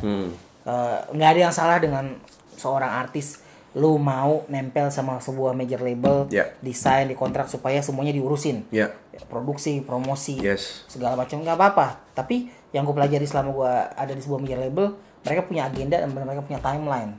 Betul. Lu harus mengikuti kapan lu mau rilis album, seperti apa lu mau rilis. Sedangkan karya tidak bisa dipaksakan. Dan ya gue ngerasa kebebasan gue adalah sebenarnya dari tahun 2008 sini gue tuh indie. Tapi orang mungkin masih ingetnya bahwa Psycho J rapper yang udah pernah nembus chart, jadi rapper komersil. Nggak salah juga sih dengan komersil. Karena menurut gue yang paling penting kan value lo dalam berkarya, apa yang lo taruh gitu. Gitu. Nah, gue ini makin kesini gue tuh makin santai. Jadi gue ngerasa somehow purpose gue, tujuan gue, kenapa gue ada di dunia ini udah mulai komplit. Jadi gue nggak ngoyo. Gue bikin lagu nggak ngoyo. Gue kapan gue mau bikin lagu baru gue bikin. Gue mau jadiin video klip, kalau bisa bikin, kalau enggak ya santai aja. Kadang-kadang gue taruh YouTube, kadang-kadang gue taruh Spotify. Cuma sebagai visual aja, kadang-kadang kayak videonya visual. Tapi aja santai, gitu. maksudnya gue nggak ngejar gimana caranya gue bikin biar lagu, viral. Makasih tapi nggak apa-apa ya kalau dia mau bikin viral. Cuma menurut gue viral itu, kalau semuanya mau dibikin viral itu kan virus Pak, kita nyakitin orang banyak. Betul Pak. Makasih ya Pak. Makasih Pak. Makasih Pak. Yang paling penting itu lu berkarya itu tadi, lu nggak ngejar viralnya. Bukan karena lu mau nyenengin semua orang, kan nggak perlu semua orang kita senang. Nggak butuh Bang Igor. Gue kayak gue udah di subscriber 450.000 aja, banyak orang yang mungkin ngerasa gitu kayak, bro, subscriber makin gede itu semakin gede tanggung jawab lu gitu. Terus gue bilang kayak, enggak, kalau bisa subscriber gue berhenti di 500.000 deh. Apa 450.000 ini kayak berhenti aja deh, karena banyak orang anjing gitu. Gue bahkan bilang, gue pengen bilang begini kayak, boleh nggak sih lu unfollow aja nggak apa-apa. Iya. Cuman kan maksudnya gue juga nggak pengen orang emosi gitu. Gue juga pengen ya udah, kalau misalnya lu memang mau ini komentar aja. Kadang-kadang kalau ada orang yang komentarnya ini, kalau memang gue lihat kayak ini sesuatu yang perlu gue address, ya udah gue ngomong. Gue coba ngerti maksud lu apa gitu, supaya gue nangkap. Jadi nggak usah baperan juga. Orang gue nggak bersembunyi kok. Gue nggak bersembunyi dari postingan gue nggak bersembunyi dari komentar gue nggak bersembunyi dari karya gue. Karena apa yang gue taruh sebagai karya itu adalah diri gue. Betul. Jadi bukan gue bikin supaya rame, terus kalau orang nanya enggak ke situ, gitu. Jangan, gue nggak pengen seperti itu. Anjing, gara-gara kayak gini. Kita sebenarnya adalah dua orang yang mengizinkan semua orang untuk berkarya sesuai dengan caranya. Mau jadi komersil, mau jadi underground banget, mau jadi indie banget, terserah mereka. Cuman gara-gara kelakuan mereka ini jadi impact-nya ke kita gitu. Bang Igor, ini ceritakan. Jadi impact-nya gitu kan. Kayak misalkan lu dianggap sama seperti musisi misalkan kayak yang major label lain gitu. Karena lu udah nembus chart gitu. Kayak gue pun sama, karena gue sudah pernah di TV apa segala macam. Jadi kayak lu tuh sudah berada di tahap kalau semua orang tuh tahu lu harus jaga diri lu. Subscriber lu udah mulai gede apa segala macam. Tapi gini, gue sampai subscriber segini, gue tidak ngoyo, gue tidak minta lu untuk subscribe gue. Dan gue juga bisa bilang, kan orang semua mikir, wah gimana cara jadi rapper ya, gimana biar rame ya. Terus kalau misalnya ada apa ya gini, lu kan enak, lu kan udah ini. Wah men, gue 20 tahun nge-rap. 20 tahun bro, tadi gue baru ngobrol sama Bang Igor. Dia dari tahun 2000 sampai 2020. Gue jadi stand up comedian baru dari tahun 2013 sampai 2020. Dan selama 20 tahun itu, gue gak nunggu orang untuk bikinin gue musik. Gue gak nunggu orang untuk bikinin gue lagu, gue harus ke studio mana. Yang lo lihat di ruangan ini semua pelan-pelan gue kumpulin sendiri. Jadi gue bisa berkarya, gue nggak harus ke studio, gue nggak harus nunggu orang bikinin gue musik. Semuanya ada di sini. Hal pertama yang gue lakukan adalah begitu gue mulai ngasihin duit ini gue investasi ke tools supaya karya gue nggak mentok sama fasilitas. Dan itu nggak setahun 2 tahun. Pelan-pelan. Paham saya. Jadi orang kan bilangnya, lu kan enak, lu kan udah major, lu udah punya ini lo. Lu mulai sekarang, lu bisa buka YouTube, lu punya referensi sebagai rapper yang baru mulai, lu punya lebih banyak kesempatan dibanding gue.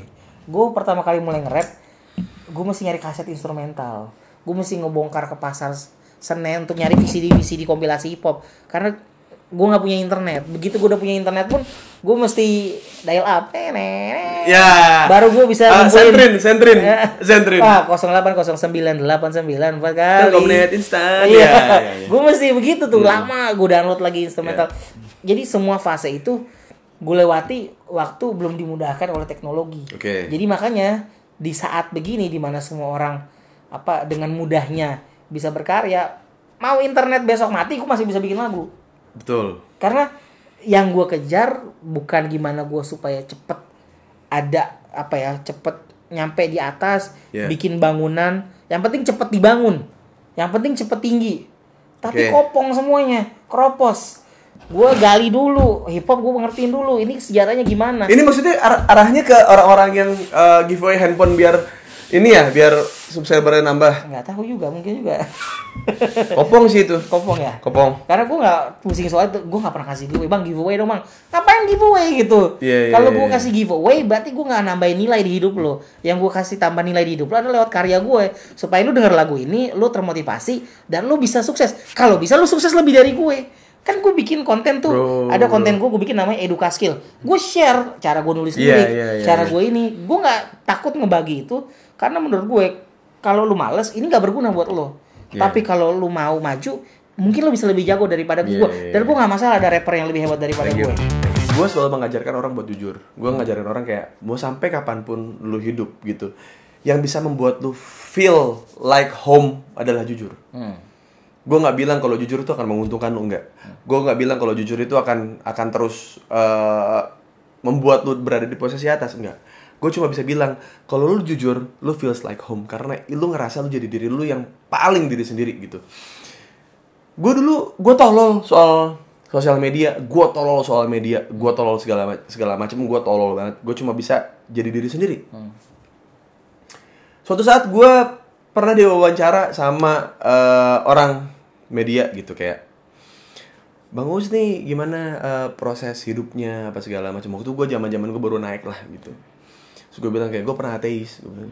Itu respon wartawannya adalah gini kayak saling lihat-lihatan nih antara kameramen dan yang megang mic-nya kayak gitu kayak wah berita baru nih gitu, wah berita bagus bahan baru nih gitu. Tapi ada saat itu gue nggak ngeh. Gue kayak bilang ya udah gue cuma pengen nunjukin ke semua orang kalau gue dulu pernah ateis gitu, gue pernah agnostik, lalu akhirnya kembali ke agama yang gue anut sekarang gitu, kayak lihat proses. Tapi ketika gue melakukan sebuah kesalahan yang dilihat adalah yang kemarin, pantes dia mah ateis, pantes dia mah agnostik gitu, kayak misalkan kayak dia memeluk agama yang sekarang mah cuma buat pencitraan doang gitu. Sedangkan mereka nggak pernah gitu, maksudnya kayak bertanya langsung ke gue gitu kayak nilai-nilai apa sih mau gue sampaikan? Gue sampaikan semua nilai-nilai yang gue dapat itu lewat YouTube. Karena nilai-nilai itu nggak menarik, Pak. Yang menarik itu kan cepat gimana caranya supaya analytics ini cepat berkembang. Nah giliran nanti viewers gue gede, dibilangnya gue menganut hal yang sama. Emang gak ada habisnya. Emang tahi nggak gitu kayak si vandal ini tuh tahi banget, tau nggak sih Pak? Kayak gue udah mencoba untuk jujur dari segala macam, dari rumah tangga, dari past life sebelum gue ketemu fame, terus kayak past life sebelum gue ketemu komedi, past life sebelum gue kuliah atau saat kuliah gitu, kayak gue bongkar semuanya di sini. Gue cerita semuanya. Karena kenapa? Karena menurut gue ya itu dia yang gue bilang kayak kalau memang karya gue cuma lo lihat sebagai lucu-lucuan tidak apa-apa. Kalau lo ngelihat karya gue sebagai sebuah komedi atau cuma sebagai kayak tontonan hiburan lu gitu, silahkan gitu. Tapi buat mereka yang pengen mencari kayak gue nerima lu sebagai orang yang nggak cuma sebagai rapper, tapi orang juga yang punya spiritual dalam arti punya agama yang lu percayai gitu ya. Dan gue ngeliat itu gitu dari semua orang yang ngeliat lu sebagai rapper, gue ngeliat lu seperti itu. Nah gue ngasih kesempatan mereka juga buat ngerasain hal yang sama gitu Bang. Tapi gini, gue mau nanya, itu masih mengganggu buat lo orang-orang kayak begini? Karena mereka tuh terus menarik gue ke standar yang sama. Oke. Anak lo umur berapa sekarang? 3 tahun. 3 tahun ya? Yes. Satu. Kadang-kala begitu kita ngelihat seorang manusia yang kita ciptakan nih, anak kita, sampai di titik dimana gue memperkecil dunia gue, itu penting. Jadi kita tetap berkarya di bidang kita, di platform kita, tapi sumber energi kita, dopamin kita akan jauh lebih bermanfaat kalau bukan dari sosial media, dari orang-orang yang penting buat kita. Kita capek keliling. Anak lo 3 tahun, mungkin lu belum sampai di level dimana lu bisa berkomunikasi. Udah Pak, udah. Maksud gua gini, berkomunikasi dalam artian gini, gila anak gua udah bisa mikir kayak gini ya. Oh, iya. Itu sesuatu yang pelan-pelan gue pelajari dengan anak gue yang paling gede. Proses. Ya bukan berarti gue juga berhasil menciptakan anak yang perfect, enggak, dia juga bisa salah, dia juga bisa. Ini tapi paling enggak begini. Waktu nilai hidup gue yang gue berharap orang lain bisa lihat, mungkin gagal melihat itu. Waktu gue perkecil dunia gue fokus ke orang-orang yang meter yang utama, gue tetap keisi. Jadi gue nggak pusing sama yang di luar. Nah, gue sebenarnya gini, kayak dalam hati gue gitu ya Bang Igor, kayak gue tuh sudah mempersiapkan YouTube gue dari awal dengan alkohol. Gue showing alkohol, gue showing cigarettes, gue ngerokok, gue tidak menyensor kata-kata kasar, apa segala macem. Gue tidak sensor itu semua karena itu adalah esensial dari obrolan kita. Nggak masalah menurut gue. Betul kan? Itu ya jujur aja. Gue selama ini sudah nahan untuk nggak ngomongin artis yang jual beli mobil buat gimmick. Gue selama ini nggak pernah komentar buat orang lain untuk bikin viewers gede dengan cara apapun. Gue nggak pernah. Tapi tolong lu jangan pernah sekalipun narik gue di level mereka, tolong gitu. Maksud gue kayak gue bareng sama lu tuh gue lewat history gitu Bang. Gue sampai berani gue bilang kayak, kan semesta suka bercanda kan. Dan gimana cara kita ngetawainnya. Kayak misalkan gue di panggung stand up, terus ada satu penonton yang ketawanya kenceng banget. Ya, walaupun itu terjadi sebenarnya sama dia. Ada juga yang ketawanya canggung karena anjing ini gue banget. Tapi gue nggak boleh ketawa karena gue nggak boleh terlihat ini ada di gue. Bener kan? Ada tipikal yang seperti itu. Nah, gue aja tuh kayak ngerasa kalau semesta ini tuh ngebecandain gue apa segala macam, gue udah terima nih, gue ketawain nih gitu. Tapi kayak gue pengen orang yang gue ajak ngobrol pun kelihatan, maksudnya kayak perspektif dia sampai mana, kehidupan dia sampai mana. Ini nggak cuma menguntungkan gue sebagai yang punya konten YouTube gue, tapi juga buat orang yang gue ajak ngobrol juga, orang juga jadi tahu kayak ini orang tuh sampai mana sih anjing gitu. Gitu. Kayak gue tuh kesel gitu ketika gue ditarik ke level yang sama gitu Bang. Kayak mungkin lu, ya gue tahu lu udah ngelewatin fase itu, kayak lu ditarik ke level yang sama dengan sama-sama komersil. Dengan kayak mungkin wah, Igor nih sama kayak gini. Igor tuh sama kayak yang ada di label ini gitu. Padahal lu enggak gitu. Lu tahu kan sakitnya gimana sampai akhirnya lu memikirkan udah ini yang penting yang itu dia makanya begitu gue sampai di titik dimana gue bisa memasukkan pemahaman ke keluarga gue ke orang-orang yang paling penting. Kita emang harus nyari duit, kita kerja, kita ketemu sama berbagai jenis netizen di sosial media. Kadang-kala komentar mereka berpengaruh ke kita, tapi tetap core utama kita ada di keluarga. Orang-orang yang penting utama buat kita itu yang harusnya jadi energi kita, bukan orang yang ngomong. Karena dengan begitu kita nggak mudah dipuji. Gue sempat bilang ini, cacian tuh latihan, pujian tuh ujian. Dengan kita dicaci kita dilatih, waktu kita dipuji kita diuji. Nah, kalau gue ngelihatnya cacian orang itu berguna buat gue nanti menurunkan ini ke anak gue, gimana kalau dia dicaci orang. Jadi gue ngerti mindsetnya. Gimana gue waktu gue dicaci orang, tak kena di gue. Oke, gimana caranya supaya waktu tak di anak gue dia lebih kuat daripada gue. Waktu gue dipuji orang, gue mungkin bisa terbawa, gue bisa arogan, gue bisa jadi ini. Gimana caranya supaya anak gue juga nanti jadi versi gue yang lebih baik. Makanya gue udah ada di posisi dimana gue nggak bilang gue lebih baik daripada semua orang, bukan. Tapi gue udah mengenali diri gue. Gue udah tahu apa yang bikin gue damai, apa yang bikin gue nyaman. Sebenarnya lu Bang Igor, lu adalah terapi gue. Maksudnya gini, gue selalu nyari orang yang baru kenal, terus gue bikin konten, walaupun memang secara histori ya, kita belum pernah ngobrol sedalam ini sih Bang gitu. Maksudnya kayak gue pengen tahu nih proses kita ini, selalu gue gelondongin, entah jadi berapa jam, sejam setengah, selalu gue gelondongin karena I appreciate the hustle gitu. Ini proses kita nih untuk kita kenal nih. Dari awalnya kita cuma ngomongin sekedar rap yang berbasis pekerjaan gitu ya. Lu rapper, gue stand up comedian, terus tiba-tiba ke keluarga, terus ke spiritual apa segala macam. Biar mereka ngalamin prosesnya. Kenapa? Karena Indonesia tuh cuma percaya dengan hasil tapi nggak hustle gitu. Kayak itu Weinstein bagus, hasil dan hustle. Bener. Jadi lirik tuh. Gini dong Bang, Itu melirik. Betul. Orang tuh cuma bisa sekedar kayak ngomong kayak jadi rapper nggak seru gitu. Padahal dia nggak bisa. Ya. Cuman dia alibinya nggak seru. Karena kita masing-masing dari kita itu lahir nggak sempurna. Betul. Ada kekosongan. Betul. Yang cuma bisa diisi dengan value yang tepat. Entah lo dekat ke Tuhan atau lo nemu pegangan hidup yang tepat gitu. Yang sampai lo itu belum terisi. Kadangkala dengan format sosial media yang makin kayak begini, orang berusaha mencari kekosongan itu. Mereka pengen ngisi itu dengan dopamin kayak, gue komentar sesuatu supaya banyak yang likes, banyak yang ketawa, banyak yang bilang, gila dia bisa ngomong kayak gitu loh masih ini. Karena mereka perlu ngisi itu gitu. Karena percaya nggak percaya orang yang mantek di toilet. Ini dari pengalaman gue. Ya. Temen gue yang mantek di toilet selalu ngecek. Selalu ngecek pantekannya. Udah dibalas atau enggak sama orang. Udah kayak feed komen dikomenin. Jadi ya lu ya maksudnya kayak kita paham lah maksudnya seadik apa orang itu di situ. Karena buat temen gue aja yang udah nggak pernah ke toilet ini gitu, kayak dia bela-belain buat ke toilet ini buat tahu kalau gue udah dibalas atau belum nih sama orang yang gue tantangin berantem gitu. Ya. Sih kayak iya. Ya kita ada sosial media adalah toilet dengan jenis yang berbeda sih. Iya. Ya kalau misalnya mereka memandang postingan lu toilet, makanya mereka kayak begitu. Iya. Tapi kalau memang ngerasa ini kayak monumen yang harus diabadikan, mereka akan menghargai. Itu dia Bang Igor, makanya kayak gue tuh sudah gue tuh memberikan konten kayak gini tuh buat orang-orang yang emang nyari gitu. Karena gue tidak pernah nyuruh orang subscribe, gue tidak pernah nyuruh orang buat follow gue.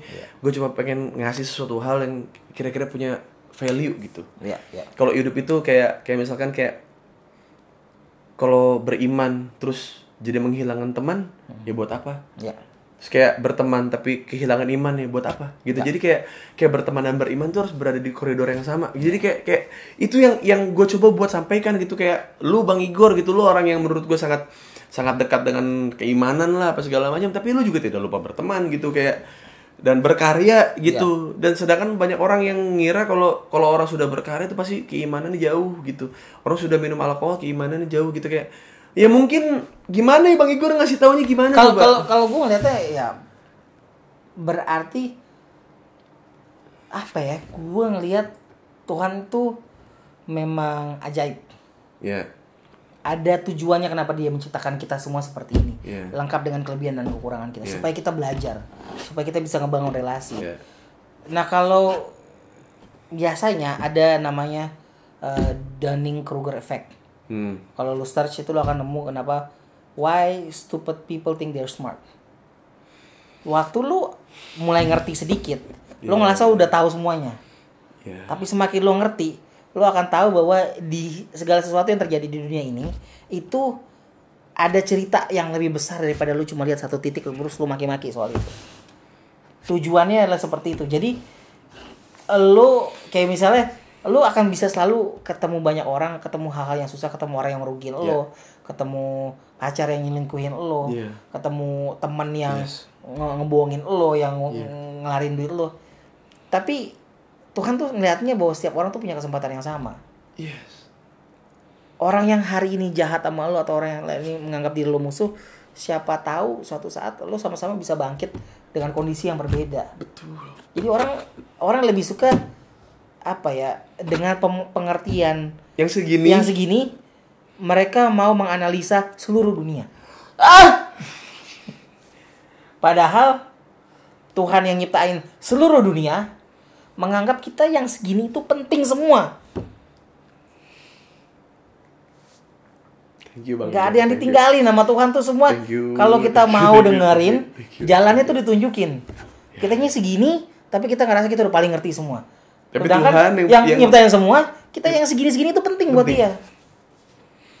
Terus kita yang penting-penting ini tuh ngerasa ketika kita tidak diperhatikan sedikit aja, kayak ngerasa kayak Tuhan gak peduli sama gue. Semua ini, padahal dianya yang memilih untuk memutuskan hubungan dengan Tuhan ya. Dengan Tuhannya. Ada bahkan orang-orang yang secara looknya mungkin mereka terlihat sangat bertuhan. Tapi itu dia, mereka cuma ambil secuil dari bertuhannya itu, tapi mereka nggak terkoneksi langsung dengan tujuan Tuhan menciptakan orang-orang yang mereka nggak setuju. Ya kan? Kan ada tujuannya. Kan Tuhan nggak mungkin salah pilih nyiptain kita yang alkoholik, yang suka ngewe. Iya. Itu semua ada tujuannya. Jadi kayak gini, kayak ada seseorang yang menunjukkan penampilan bertuhan. Tapi si orang yang menunjukkan kodenya bertuhan ini tuh tidak paham kalau Tuhan itu menciptakan variabel-variabel manusia yang lain buat menunjukkan kalau Tuhan itu ada. Iya. Dan orang ini yang ngerasa bertuhan ini ngerasa kalau dia yang seharusnya yang paling standar, menjadi standar untuk segala sesuatu. Kadang-kadang kayak gue tatoan gue bersyukur gue ketemu sama istri gue karena di situ dia tatoan gitu, jadi gue punya sedikit pembenaran kalau gue tatoan karena gue buat temenin dia gitu, tapi emang gue mau nemenin dia gitu. Dan di sisi lain ketika gue bertato kayak banyak orang yang memandang gue jelek, kayak orang tato kayak tidak cuma ada anak yang durhaka tapi ada juga orang tua yang durhaka. Contohnya orang tua yang menghamili anaknya sendiri. Iya. Orang tua yang menganggap kalau anaknya adalah inventaris dan aset yang bisa dinikahkan dengan orang kaya. Iya. Orang tua yang harus menjaga nama baik keluarganya sehingga dia harus menikahi orang terhormat walaupun dia tidak cinta atau mungkin dia punya orientasi seks yang berbeda.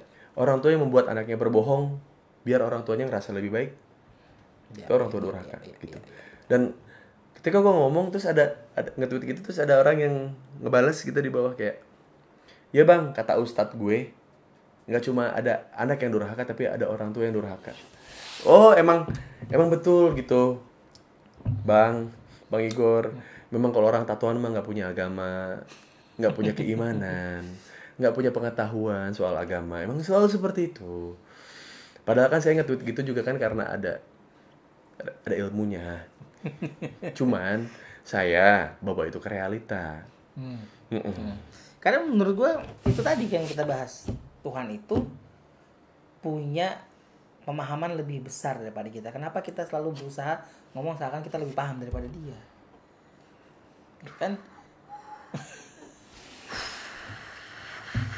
itu apa ya? Gue ngerasa kayak ada di tadi pas lo ngomong gitu tuh kayak gue ngerasa kayak ada di mungkin konser Laruku di Shibuya gitu apa atau di Madison Square Garden gitu ya, pas lo tadi ngeluarin line lo yang barusan itu satu stadion tuh kayak gitu kayak karena kan maksudnya segala sesuatu yang terjadi di hidup ini kan prosesnya kita gitu. Prosesnya kita dalam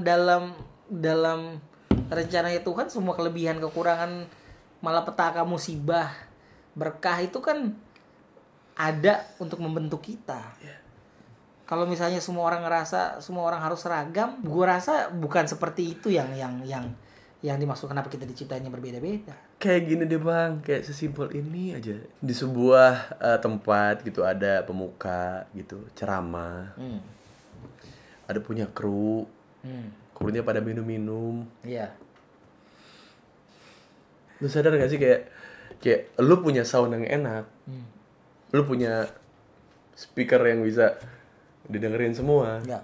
Itu adalah dari kru-kru dan tukang-tukang yang suka minum gitu. Iya. Kayak mereka menopang would you kualitas. Appreciate that gitu kayak Ya. Bisa nggak sih lu ngehargain yang sederhana itu dah gitu kayak. Ya. Dan karena gue bertato, karena gue minum alkohol dan gue mungkin berada di posisi yang sama dengan mereka gitu, dan mungkin juga mereka tahu gue artis gitu, kayak ngobrol kayak, gue sapa tukangnya, "Bang, asik nih," gitu. "Ya abang mau gimana lagi capek sambil denger ini enak kok," gitu. Lu bayangin orang yang lagi minum dengerin ceramah. Lu bayangin aja. Terus gue ngobrol sama mereka, "Lu kok mau ngomong gini sama gue?" "Bis Bang Us tatoan, jadi kayaknya asik aja ngobrol sama Bang Us," gitu. Ya, well, lu mau hujat apa soal tato gue, tapi tato ini penghubung gue ke orang-orang yang gak bisa ngobrol sama gue gitu. Iya. Dan menurut gue kalau gue memang percayanya seperti itu gitu. Kayak gue Kristen. Satu hal yang paling gue lihat dari hidup yang Tuhan yang gue percaya, Tuhan yang jadi wujud jadi manusia, Yesus itu paling sering nongkrong sama orang-orang yang dipandang sebelah mata sama dunia. Dia nongkrongnya sama kalau bahasanya di Alkitab tuh pemungut cukai. Pemungut cukai itu debt collector. Sama perempuan-perempuan yang ketangkap berzina.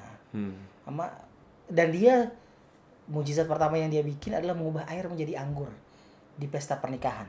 Pada zaman itu, pesta pernikahan itu identik dengan social outing kayak clubbing. Yes.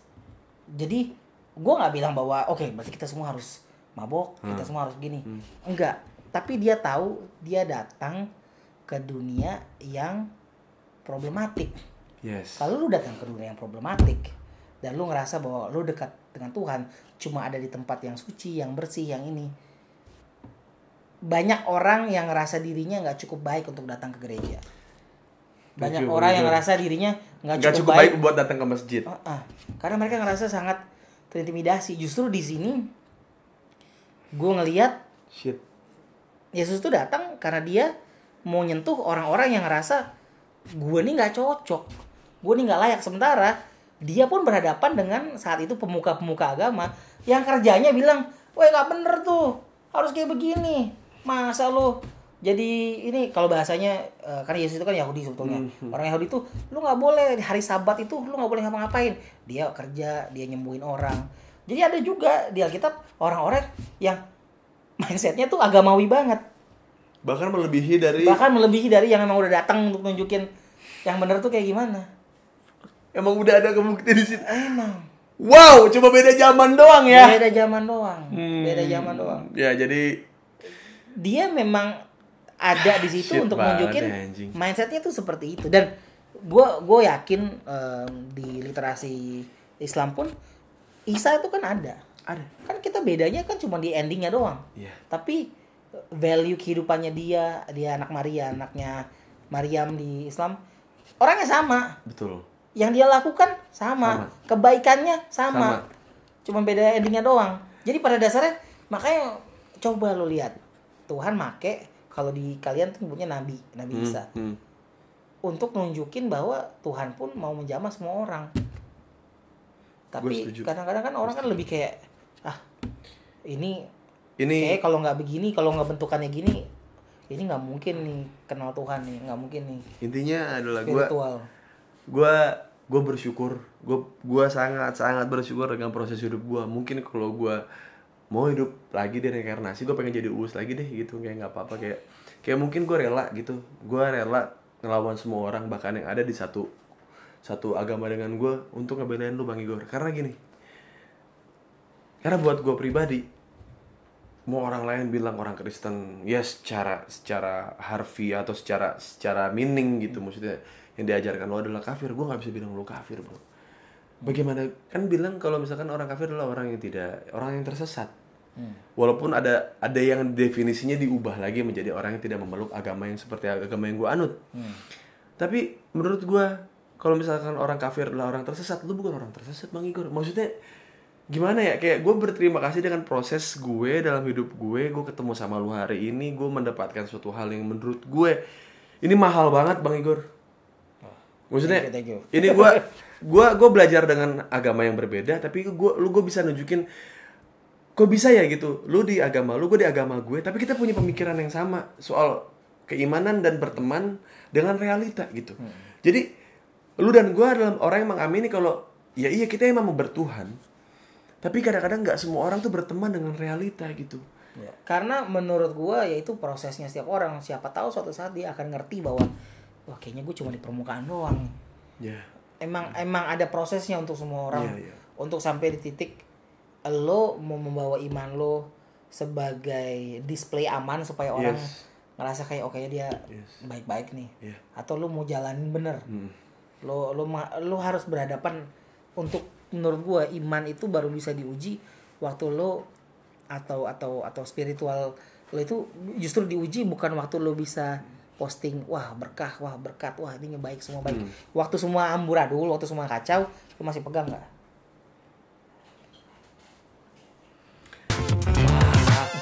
Nggak semua orang mau menyuarakan ini. Maksudnya kayak bagaimana lu memandang agama lu bertuhan dan berteman dan berealita. Gue pun dengan sama gitu. Kayak gue nggak bisa, kayak kemarin gue ngomongin soal Panji, kayak kadang-kadang bahagia itu tidak mulia, dan kadang-kadang yang mulia itu kadang-kadang tidak bahagia. Iya, dan banyak orang yang mendorong kita, mendorong terus kayak apa yang kita lakukan itu adalah tidak cukup. Nah itu dia, makanya kalau dalam Kristen, gue memang tahu apapun yang gue bikin itu nggak akan pernah cukup, nggak akan pernah cukup, nggak akan pernah bisa gue ngejar levelnya seperti manusia yang perfect waktu sebelum berdosa, dibujuk sama kan di musim juga, dibujuk sama ular gitu, sama iblis gitu. Betul. Kita nggak akan bisa ngejar. Untuk itu makanya kita perlu berserah. Dan kalau di Kristen namanya lu pertobatan tuh tiap hari. Bukan berarti sekarang dosa abis itu tobat, bukan. Maksudnya dalam prosesnya apa ya? Ini kayak relationship. Kenapa di Kristen itu orang banyak yang mempermasalahkan, emang Tuhannya 3? Bukan. Kenapa 3? Karena kita ngomong soal relationship, Bapa, Anak, sama Roh Kudus, yang menggambarkan ada relasi keluarga gitu di situ.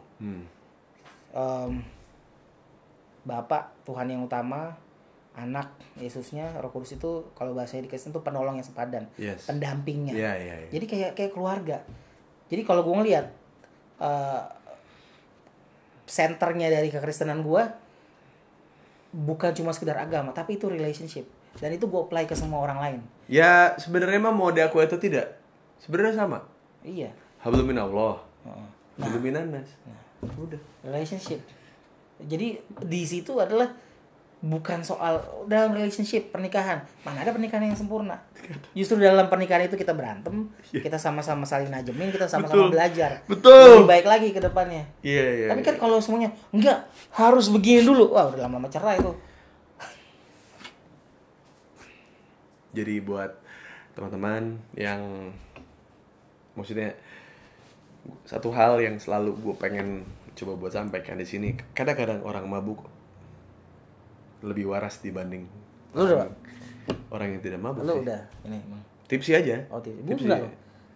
Gue udah bilang, gue di luar kalau gue kerja manggung di klub, gue nggak ambil minuman, tapi di rumah gue bisa minum. Betul. Cuman memang mungkin badan gue menyerapnya lebih banyak. Betul. Lebih gampang diserap. Kalau lo berlemak lebih cepat masuk ke aliran darah, Pak. Ya makanya saya ya tadi kan kayak minum lagi dong. Itu kayaknya udah bukan zamannya gitu, kayak ya lagor baru segini dong. Dong tambah lagi. Gue enggak gitu dari tadi kan. Karena itulah. Siap. Itulah pemahaman bertuhan dan berteman dan berealita gitu. Kayak kalau gue memang cukup 3 gelas, lu cuma cukup segelas, bukan berarti kayak lu culun. Nggak apa-apa juga dibilang culun. Iya, tapi intinya kan kalau gue kan kayak ya udah lu segelas, lu belum habis ya nggak kakak gue isi. Satu-satunya gue pernah beneran gue tahu gue mabok. Nah ini mumpung gue share juga. Itu gue lagi jalan sama teman-teman semua yang berpasang-pasangan. Jadi teman gue juga dengan istrinya gitu, jalan-jalan ke Thailand. Itu lu mau pantun tadi ya, kayak jalan-jalan ke Thailand? Enggak. Oh gue kira lu tadi mau pantun. Gue ada pengalaman, gue pernah minum Jack D. Nah ini mungkin persepsi orang mabuk tuh kayak begini nih. Yang lu mau jalan selangkah, nih. Tapi begitu lu ambil satu langkah, tiba-tiba lu kayak udah nyampe di sini. Tuh jalan lagi selangkah, udah sampai di pojokan situ. Itu yang gue inget. Kita semua waktu itu pusing. Pesan Uber 3 kali kagak nyampe karena berdirinya salah. Tapi untungnya masih sampai, bisa balik ke hotel dengan selamat gitu. Tapi jadi cerita goblok kan itu. Jadi cerita goblok. Ya nggak apa-apa, maksud gue. Gue orangnya nggak akan minum waktu kerja. Gue nggak akan minum walaupun gue manggung di klub. Dan lo nggak akan pernah lihat gue minta riders minuman. Tapi bukan berarti gue nggak bisa minum. Bisa. Tapi gue minum paling di rumah. Gue harus bilang obrolan kali ini dibanding beberapa orang yang suka datang ke sini ngobrol, bikin interview, ini intens dan bermakna menurut gue, asik. Iya, karena gue ngerasa justru perspektif di sini ya kan baru kenal. Tapi dalam proses baru kenal ini kita justru bisa ngebahas hal-hal lebih jauh daripada mungkin orang-orang yang udah pernah gue kenal kalau ngomong. Karena gue di sini gue hadir sebagai karena gini, enaknya jadi orang baru kenal adalah you can hate me right now, you can like me right now. Jadi kayak gue butuh satu waktu buat ketemu sama lu, buat antara lu buat akhirnya bisa berteman sama gue, atau emang yaudah nggak usah kenal sama sekali di hari pertama gue ketemu. Dan gue selalu kayak sebelum gue cerita, gue pasti kasih versi gue lu mau cerita, lu kasih versi lu. Jadi semua imbang. Karena ini bukan talk show. Iya. Bukan. Karena gue bukan host yang ada rundown yang gue harus nanya lu bla bla bla bla bla. Enggak ada, kita langsung ngomong aja. Ya. Jadi emang karena gue ngebayar Igor dengan kejujuran gue, dengan gue cerita juga. Igor kalau ngerasa tidak keberatan dia juga cerita juga. Karena YouTube itu kan komunitas, makanya ada YouTube Community Guidelines. Jadi kayak gue mulainya juga secara komunitas, gue pengennya juga sama Bang Igor juga kayak mulai dengan, karena gue tahu gue tidak bisa menawarkan apa kepada beliau gitu, kayak gue cari nominalnya juga gue nggak tahu nominalnya berapa karena saya tidak tahu. Menurut gue ini lebih asik gitu. Iya. Karena rezeki pasti nggak kemana. Iya. Cuma di sini kita ngebahas lebih daripada cuma sekedar list pertanyaan. Pertama kali nge-rap gimana?